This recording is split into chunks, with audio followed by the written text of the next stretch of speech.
Hey everybody, welcome to my YouTube channel. I'm an atheist vlogger. Now today I want to talk about these psychotic people that we see in the news. Now when do we see them? We see them after they've snapped and they've committed some horrific act. So they've gone on some killing spree, or they've killed themselves, or they've somehow rage quit out of life in the most pathetic way possible. However, our martial artist friend here from California, we are seeing him before he has snapped and rage quit. I find it remarkable to have a little peek inside of a guy who will be killed. This guy will either kill somebody or be killed. Guaranteed he goes to prison if he doesn't die. A guy who literally is insane. So deeply troubled, so deeply disturbing to witness this guy. Now he marches around, he thinks he's the world's best martial artist. He does these little homemade videos where he presses play and then he shows you his lightning quick combinations, which none of them look like they would hurt at all. It's kind of astonishing that he thinks this is going to do anything. But he also owns knives and potentially a gun. Very easily could own a gun. And most importantly, it's what's in his mind that is sketchy as hell. Or as they say in Northern California, hella sketchy. So let's take a look at this video. Let's watch the failure of his Fists of Fury, and then I want to point out something that simply tickled me when I discovered it.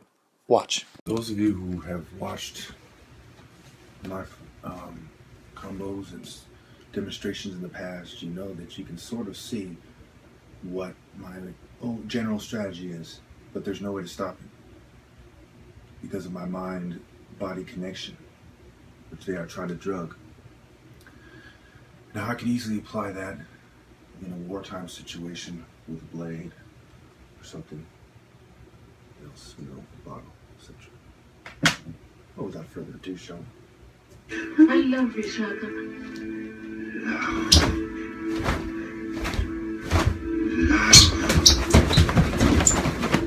We are incapable of that emotion. All we can is vengeance and hate.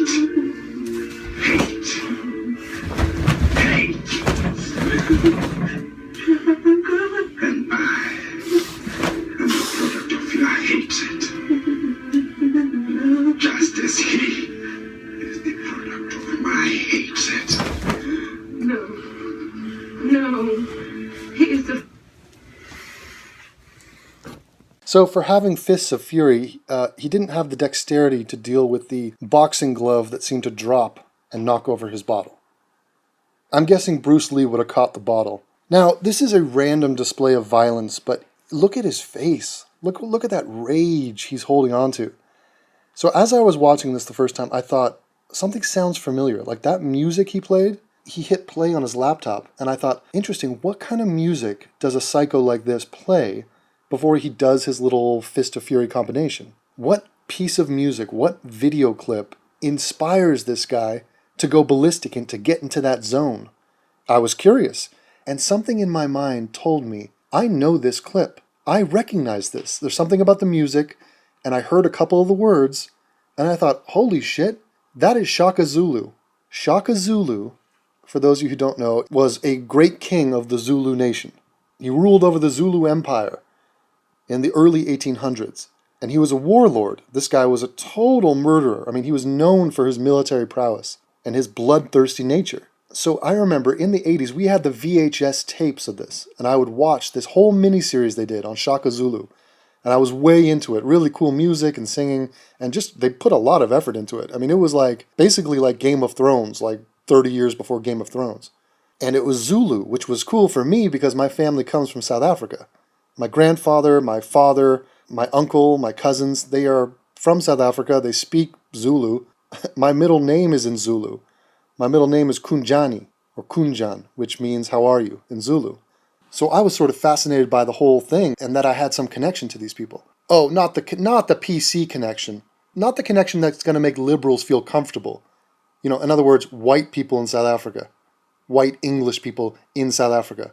Oh yeah, that's, we know the narrative there. We know who the bad guys are there, right? Oh yeah, right. Well, it just so happens that my family is African musicians.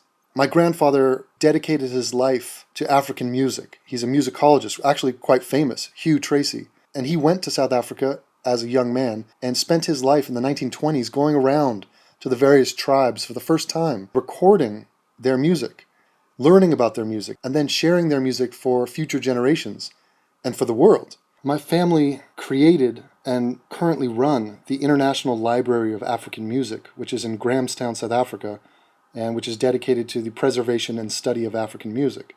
I'm the first guy in my family to not be a musicologist and an expert in African music. My grandfather's also famous for developing and popularizing for the Western world the kalimba, which is like a thumb piano. The Hugh Tracy kalimba is like a famous thing.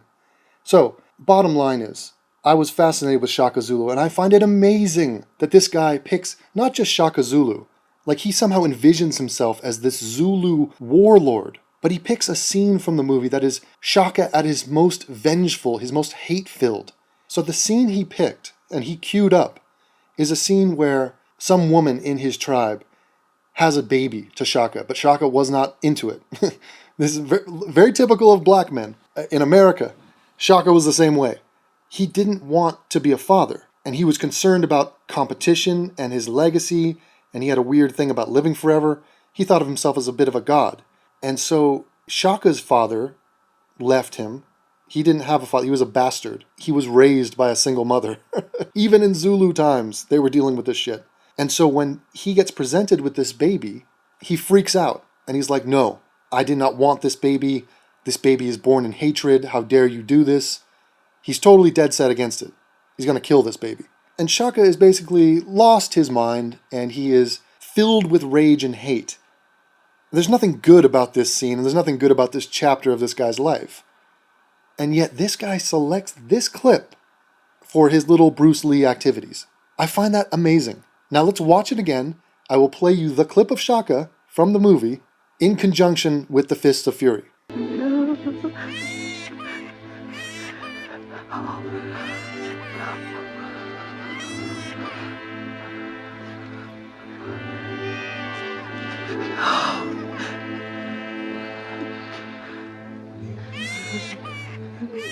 So, you have deceived me. Just as you deceived my father. Shaka.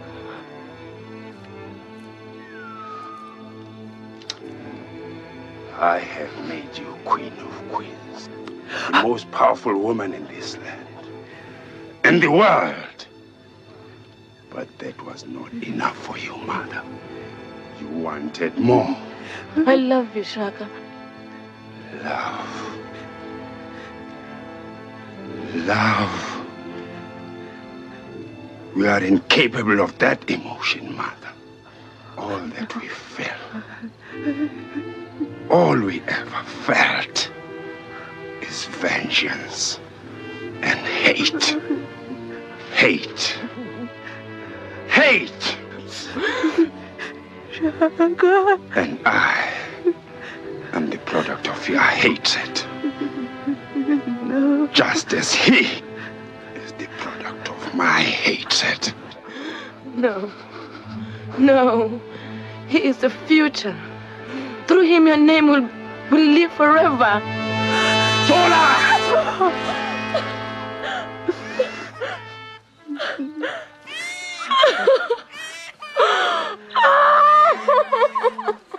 No, mother. There can be no future without Shaka.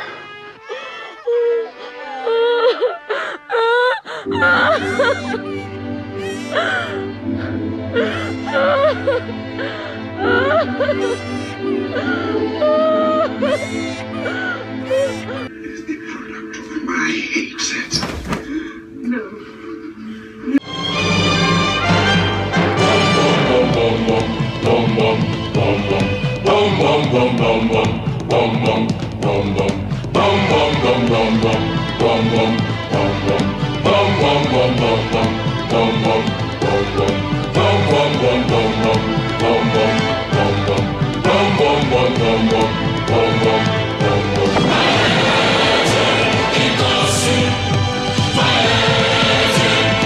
Violent,